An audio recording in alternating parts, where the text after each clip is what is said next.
이번 주에는 요한복음 9장 1절에서 제11절 말씀으로 도전 2024라는 말씀의 제목으로 주신은혜 같이 나누기 원합니다. 우리 회원들 한번 인사 한번 할까요?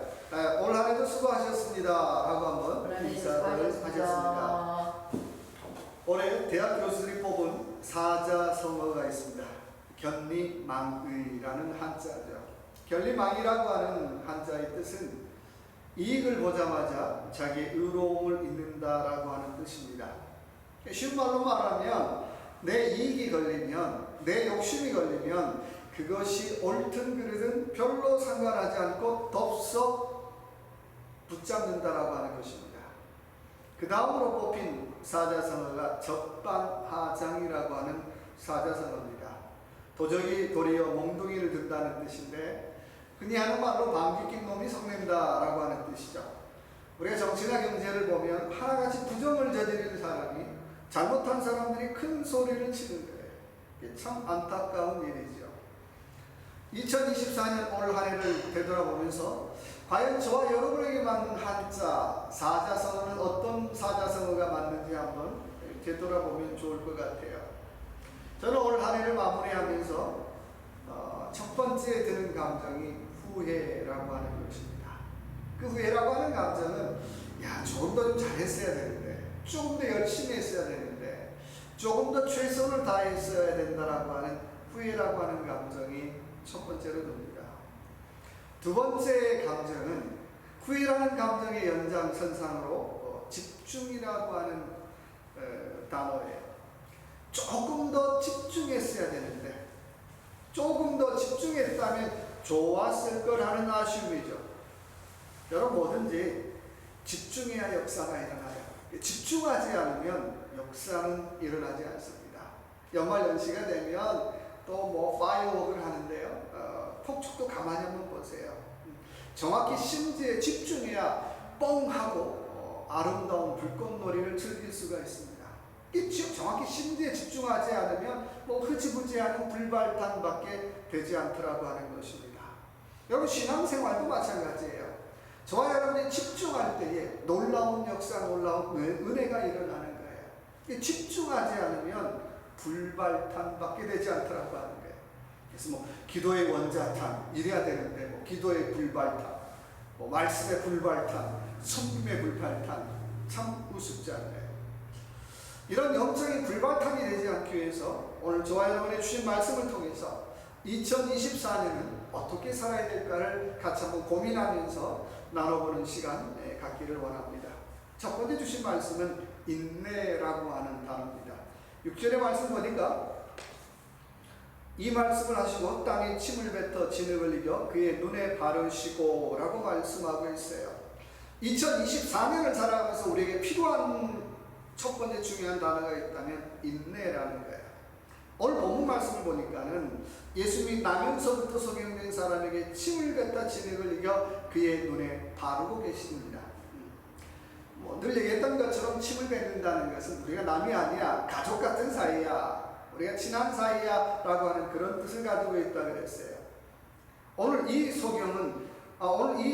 주님은 소경을 가족처럼 대하고 계시더라고 하는 거예요. 소경이라고 하는 시각장애인이라고 하는 아무런 편견도 가지지 않고 이 소경을 대하고 있더라고 하는 것입니다. 그런데요, 우리가 살아가는 세상에 참 보면은 사람에 대한 참 많은 편견을 가지고 있어요. 그러니까 저도 말로는 사랑한다라고 하는데 사람에 대한 참 많은 편견을 가지고 있더라고 하는 거예요. 그런데요, 편견이 많은 사랑은 진정한 사랑이 아니라고 하는 거예요. 편견이 많은 섬김은 진정한 섬김이 아니라고 하는 겁니다. 제가 미국에 와서 처음 한 일이 휴스턴에 와서 흑인 동네에 가서 그로서리에서 아르바이트를 했어요. 그래서 아침 9시 일부 예배를 마치고 열심히 차를 몰고 가서 그로서리 문 열어서 손님을 맞이하는데 그 동네가 흑인 동네다 보니까 대부분 다 흑인 분들이셨어요. 근데 주일날이 되면 흑인분들이 롱커트를 입고 왼쪽에는 두꺼운 성경책을 끼고 그리고 예배를 마치고 찾는 곳이 바로 우리 그로서리였습니다. 들어오자마자 그분들이 하나같이 어이 헤이 브라더 하면서 들어오는 거예요. 근데 저는 그 소리가 그렇게 썩 마음에 와닿지 않았어요. 이유는 그분들이 한 손으로는 성경책을 끼고 그 다음부터 하는 일이 뭐냐면 물건들을 훔치기 시작합니다. 옆에 아이가 있는데도 불구하고. 그래서 주일날이면 롱코트 안에다가 물건을 훔치는 날이었어요. 그래서 제가 주일날 제일 경계하는 사람이 누구냐면 저한테 브라더라고 부르는 사람, 또 저한테 어떻게 성경책 끼고 들어오는 사람이 저한테는 요주의 인물이었어요. 그래서 또 뭘 훔쳐갈까? 뭘 가져갈까? 늘 그런 시각을 가지고 그분들을 바라봤어요. 그러다 보니까 뉴스에서 그분들이 잘못했다는 소식 들을 때마다 역시 내 생각이 다르지 않았어, 내 생각이 틀리지 않았어 라고 스스로를 합리할 때가 참 많았습니다. 그러나 오늘 주님은요, 사람을 편견 없이 대하고 있더라는 거예요. 이 소경을 보고 아무런 편견 없이 이 소경을 대하고 계시더라는 것입니다. 그리고 치료해줘요. 그리고 침을 뱉어서 진흙을 이어서 치료해 주고 있습니다. 자, 그 소경 앞에서 예수님이 침을 뱉고 계시죠. 그런데요, 소경 입장에서 한번 생각해 보자고요. 진흙을 이길 정도로 침을 뱉으면 보통 한 30번에서 40번 정도의 퇴 침을 뱉는 거예요.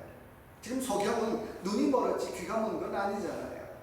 비록 눈은 보지 못하지만 귀는 어때요? 굉장히 예민해요. 한 번 침 뱉는 소리, 두 번 침 뱉는 소리, 아마 몇 번 침 뱉는지까지 정확히 다 셌을 거예요. 자, 그렇다면 그 소경의 입장에서 본다면, 야, 소경도 나도 자존심이 있지. 아무리 내가 아프다고 해서, 내가 앞을 보지 못한다고 해서 이거 좀 너무한 거 아니야? 아이, 정말 나도 자존심이 있는데 그러고 그 자리를 박차고 나갔다면 그날 아무런 역사도 일어나지 않았을 것입니다. 그러나 끝까지 참아낼 때에 진흙을 이길 만큼의 충분한 침이 뱉어지고 진흙을 또 이겨서 자기 눈에 바를 때 그 모든 것들을 다 참아낼 때에 놀라운 기적의 역사가 일어날 수 있었다라고 하는 것입니다. 여러분, 하나님 앞에 은혜 받는 사람은 어떤 사람이 은혜 받을까요? 이런 사람이죠. 나도 자존심 있는 데가 아니라 마지막 남은 자존심까지 내려놓을 수 있는 사람, 마지막 남은 자존심까지 내려놓을 때에 그때 비로소 하나님의 은혜는, 하나님의 역사는 일어나더라고 하는 것입니다. 한마디로 말하면 다 내려놓지 않으면 은혜는 임하지 않더라는 거예요. 다 내려놓지 않으면 역사는 일어나지 않더라고 하는 것입니다. 또 하나 생각해 볼 것은 첫 번째 자존심하고 비슷한 얘기인데, 야, 더럽게 치사하게 이게 뭐야, 침을 뱉어서. 만약에 그 소경 입장에서 더럽다라고 하는 그 감정이 있었다면 또 그 자리를 박차고 나갔을 것 같아요. 그런데요, 그 더럽다라고 하는 그 감정조차까지도 내려놓을 때에 하나님의 놀라운 역사는 일어나더라고 하는 것입니다. 그래서 우리는 하나님의 은혜를 생각할 때, 저도 그렇지만 딱 이런 스타일, 이런 정도로 이렇게 품위 있게 이런 생각들을 가지고 있죠. 그런데요, 하나님의 은혜는 딱 그렇게 임하지 않더라는 거예요. 딱 내가 생각했던 대로 임하지 않더라는 거예요. 딱 내가 계획했던 대로 역사가 일어나지 않더라고 하는 것입니다. 오히려 내가 생각하지 못했던 방법으로, 내가 기대하지 않았던 방법으로 하나님의 역사는 일어나고 있더라고 하는 것입니다. 사무엘하 2장 이하에 나오는 수많은 다윗의 기도를 우리가 보게 됩니다. 다윗이 하나님 앞에 했던 기도는 딱 한 가지였어요. 하나님, 전쟁할 때마다 하나님 올라가리까 내려가리까, 뭘 그런 기도를 드리고 있어요. 아니, 내가 어떻게 하면 전쟁을 잘할까요? 어떤 장군들을 앞장세우며 전쟁을 잘할까요? 그렇게 물어봐야 되잖아요. 그런데 다윗이 했던 기도를 가만히 보면 내가 올라갈까요? 아니면 내려갈까요? 기도 같지 않는 기도를 해요. 근데요, 하나님은 그 기도를 통해서 하나님의 놀라운 역사를 일으키고 계시더라는 거예요. 어쩌면 다윗이 생각하지 않았던 방법, 다윗이 기대하지 않았던 방법으로 하나님은 하나님의 역사를 일으켜 가고 계시더라고 하는 것입니다. 여러분, 저와 여러분 하나님의 은혜를 이 시간에 사모한다면 하나님 딱 이렇게 해주시길 원합니다. 하나님 딱 이렇게 하셔야 됩니다라고 하는 내 생각들을 내려놓는 저와 여러분 되시길 바랍니다. 그리고 하나님의 방법들 한번 해주세요. 내 생각이 아니고 하나님의 계획대로 한번 해주세요. 하나님의 뜻대로 한번 해주세요라고 하나님의 손에 온전히 맡길 수 있는 저와 여러분의 삶이 되시길 주님의 이름으로 축원합니다. 에레미야 33장 3절의 말씀에 주님 말씀하십니다. 너는 내게 부르짖으라. 나는 내게 응답하겠고 네가 알지 못하는 크고 비밀한 일을 내게 보이시리라 말씀하고 있어요. 그저 우리가 할 수 있는 일이 있다면 하나님 내 생각을 넘어서 내 계획을 넘어서 하나님 역사하여 주세요라고 하나님 앞에 맡길 때에 하나님은 내가 생각하지 않았던 방법으로 하나님 역사하실 줄로 믿습니다. 이런 귀한 은혜를 누리는 저와 여러분의 삶이 되시길 주님의 이름으로 축원합니다. 두 번째 단어가 있다면요, 7절을 볼까요? 이르시되 실로암 못에 가서 씻으라 하시니 실로암은 번역하면 보냄을 받았다는 뜻이라. 이에 가서 씻고 밝은 눈으로 왔더라. 자, 2024년을 살아가는데 필요한 두 번째 단어가 있다면 바로 도전입니다. 챌린지죠. 도전하는 신앙생활을 살라는 거예요. 자, 한번 봅시다. 실로암에 갔던 소경이 눈을 떴죠. 그리고 밝은 눈으로 왔어요. 그런데 한번 생각해 보자고요. 오늘 이 소경은 어떤 소경입니까? 나면서부터 소경된 사람이에요. 한 번도 눈도 본 적이 없어요. 한 번도 세상을 본 적이 없어요. 사람이 어떻게 생겼는지 본 적이 없고요. 마을이 어떻게 생겼는지 본 적이 없고 아무것도 본 적이 없어요. 이 사람이 눈 뜬 순간 경험하는 모든 것들은 생전 처음 있는 일이에요. 처음 만나는 사람, 처음 경험하는 사람, 처음 보는 마을, 처음 보는 환경들, 모든 것이 처음이죠. 자, 그 처음을 대할 때마다 얼마나 두려웠겠어요.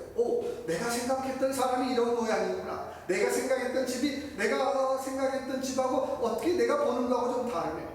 모든 것들이 어색하고 어설프고 서툴러요. 어쩌면 그럴 때마다 아이고 차라리 내가 눈 감고 사는 게 편했네. 눈 감고 살 때가 편했어. 옛날이 좋았어 라고 생각했을지도 몰라요. 심리학적으로 그런 현상을 옛날 편향 현상이라고 불러요. 소위 말해서 라떼를 그리워하는 현상이에요. 옛날이 좋았던 것 같아. 머릴 적이 좋았던 것 같아. 그때가 좋았던 것 같아 라고 하는 그런 라떼를 좋아할 수 있다라고 하는 거예요. 그러나 신앙은 라떼를 그리워해서는 앞으로 나갈 수 없다라고 하는 것입니다. 라떼를 그리워하는 라떼의 발목 잡히는 한 우리는 한 걸음도 앞으로 나아갈 수 없다라고 하는 거예요. 우리가 한 걸음 앞으로 나아가기 위해서는 우리는 결심이 필요해요. 2023년 한 직장인들의 대부분의 직장인들의 푸념을 적어놓은 글을 한번 소개할까 해요. 1번, 나는 퇴사 예정 14년 차. 무슨 얘기입니까? 직장을 다닌 지 14년 됐다는 거예요. 근데 맨날 어떻게 그만둘 거야, 때리칠 거야, 그런 지 14년 됐다는 거예요. 퇴사 예정 14년 차라는 거예요. 또 하나는 꼰대 7년 차라는 거예요. 7년 전부터 직장에서 계속 내가 듣는 말은 또 꼰대 잔소리해, 꼰대야 꼰대 라고 하는 말을 나도 듣고 살더라는 거예요. 또 하나는 로또 당첨 예정 11년 차라는 거예요. 11년 동안 11년 전부터 열심히 해서 로또를 샀다는 거예요. 그리고 사람들에게 내가 되면 이렇게 내가 돈을 쓸 거야. 난 집도 사고 또 나 좋은 일도 많이 할 거야 라고 하는 그런 기대감, 그런 좋은 얘기를 나눈 지 11년 차라고 하는 거예요. 또 하나는 나는 작심 1일차라고 하는 거예요. 뭐든지 하겠다라고 하는 하루 결심하고 하루 하고 땡 하더라는 거예요. 내가 하루만 지나면 나는 무슨 결심을 했는지 나도 모르더라는 거예요. 여러분, 이렇게 사람들이 살아가고 있더라고 하는 것입니다. 이런 결심하고는 좀 다르게 2024년 저와 여러분은 좀 새로운 결심이 필요한 줄로 믿습니다. 근데 그 결심에는 세 가지 요소를 담아야 돼요. 첫째는 긍정적인 그 결심이어야 한다고 하는 거예요. 다른 사람에 해를 끼치는 결심이 아니라 기왕이면 긍정적인 결심. 사람은 세우고 사람은 살리고 교회를 세워가는 긍정적인 결심을 해야 된다고 하는 것입니다. 또 하나는 그 결심은 현재적인 결심이어야 된다는 거예요. 내가 돈이 있는 다음에, 내가 건강이 좋아진 다음에, 내가 환경이 좀 풀린 다음에 할 거야가 아니라 지금부터 하라는 거예요. 여기서부터 하라는 거예요. 지금부터 여기서부터 할 수 있는 것부터 하는 것이 진정한 의미의 결심이라고 하는 것입니다. 세 번째는 그 결심은 개인적인 결심이어야 한다는 거예요. 아, 당신 좀 해주십시오. 이건 정부가 해야 될 일입니다. 이건 국가가 해야 될 일이 아니라 내가 할 수 있는 일을 결심하라고 하는 것입니다. 그래서 과연 지금 내가 이 결심을 했는데 이것이 나에게 실천 가능한 일인가라고 하는 질문을 해보고요. 그 실천 가능한 질문을 해본 다음에 그걸 실천해 보라고 하는 거예요. 오늘 나면서부터 속에 없는 사람 아마 이런 결심했을지 몰라요. 와, 그래, 해보자. I can do, I try. 아니야, 나는 할 수 있어. 나는 해볼 거야. 그리고 어떻게 한 걸음부터 뛰기 시작하더라는 거예요. 처음 만나는 사람, 처음 만나는 환경, 처음 만나는 조건이지만 한 걸음 한 걸음 떼기 시작하더라고 하는 것입니다. 여러분, 한 걸음 한 걸음 뗄 때에 두 걸음 뗄 수 있고요, 세 걸음 뗄 수 있었어요. 중요한 건 시작은 한 걸음 떼보는 거예요. 모든 것은 처음이 두렵고 무서운 거죠. 그런데 한 걸음 뗄 때 그 두려움을 이길 수 있는 역사가 일어나더라고 하는 거예요. 걸음을 뗄 때마다 아마도 그랬을 것 같아요. 나는 다시는 구걸하지 않고 살 거야. 나는 다시는 구걸하지 않고 살 거야. 나는 다시는 세상에 구걸하지 않고 살 거야 라는 마음으로 한 걸음 한 걸음 떼기 시작했을 것 같아요. 그리고 그때부터 당당히 어때요? 앉아서 구걸하는 인생이 아니라 당당히 자기 인생을 살더라고 하는 것입니다. 공자는 30을 2일이라고 했어요. 오늘 이 소경은 영적으로 이립하는 인생을 살아요. 여태까지는 다른 사람의 도움에, 다른 사람 의지에서, 다른 사람에 끌려서 그렇게 살아왔던 인생이 이제는 당당히 자기 인생을 사는 인생으로 바꾸어지더라고 하는 것입니다. 서툴지만 한 가지 한 가지를 배우고 살아요. 서툴지만 한 가지 한 걸음 한 걸음 걸어가고 살더라고 하는 것입니다. 그런 저와 여러분의 삶이 되시길 주님의 이름으로 축원합니다. 세 번째, 2024년을 살아가는 저와 여러분에게 중요한 세 번째 단어가 있다면 열매라고 합니다. 열매. 여러분, 나면서부터 소경된 사람이 제일 먼저 제일 많이 이 세상에서 한 말이 무슨 말일까요? 아마 그런 말이겠죠. 내가 어떻게 하면 다른 사람을 살릴 수 있을까? 이런 얘기는 안 했을 것 같아요. 딱 한마디죠. 한 푼만 도와줍시오. 한 푼만 도와줍시오. 아마 태어나면서 지금까지 가장 많이 한 말을 꼽으라고 한다면 한 푼만 도와줍시오. 한 푼만 도와줍시오. 얼마나 이 말을 많이 했는지 꿈속에서도 어떻게 한 푼만 도와줍시오. 한 푼만 도와줍시오라고 계속해서 반복해서 말했을지 몰라요. 그러면 이 소경이 실로암에 가서 눈을 뜬 다음에는, 예수님 만나 눈을 뜬 다음에는 생전 안 해본 말을 하기 시작해요. 한 푼만 도와줍시오. 이 말이 아니라 이제는 나는 예수님을 만났습니다. 나는 예수님 만나 눈 떴습니다. 나는 예수님을 만나서 은혜를 알았습니다. 나는 예수님을 만나 눈을 뜨고 나는 당당히 살아가는 인생이 되었습니다라고 그의 말이, 그의 언어가 바뀌기 시작하더라고 하는 것입니다. 여러분, 우리는 수없이 많이, 저도 마찬가지고 여러분도 마찬가지고, 아유 하나님 나 좀 바꿔주세요. 나 좀 바꿔주세요. 내가 변화되기를 원합니다라고 수없이 많이 기도해요. 그런데요, 예수 만난 인생들의 공통적인 특징이 있다면 첫째는 말이 바뀌더라고요. 두 번째는 행동이 바뀌게 되겠죠. 오늘 이 나면서부터 소경된 사람 말이 바뀌기 시작해요. 나는 예수님 만났습니다. 예수님 만나 나는 고침받았습니다. 나는 예수님 만나 나는 눈을 떴고 예수님 만나 나는 내 사명을 알았습니다라고 그의 말이, 그의 삶이 180도 바뀌더라고 하는 것입니다. 여러분, 이것이 바로 믿음의 힘인 줄로 믿습니다. 그런데 한번 생각해 보면요, 눈 뜨고 산다고 다 편할까요? 생물학적인 눈이 아니라 영적으로 눈 뜨고 산다고 다 편할까요? 아니죠. 편하지 않을 때 너무너무 많아요. 때로는 눈 감고 사는 게 편하지 뭐. 옛날 버릇으로 눈 감고, 옛날 습관으로 눈 감고, 옛날 했던 대로 눈 감고 사는 게 더 편할 수 있어요. 그런데요, 여러분, 그때마다 눈 감지 마시기 바랍니다. 내가 신앙생활 한다라고 하는 건 두 눈 부릅뜨고 눈 뜨고 살아가는 거예요. 내가 사명에 눈을 뜨고, 내가 기도에 눈을 뜨고, 내가 섬김에 눈을 뜨고, 주님께서 내게 주신 사명에 눈 뜨고 살아가는 것이 저와 여러분의 삶의 본분인 줄로 믿습니다.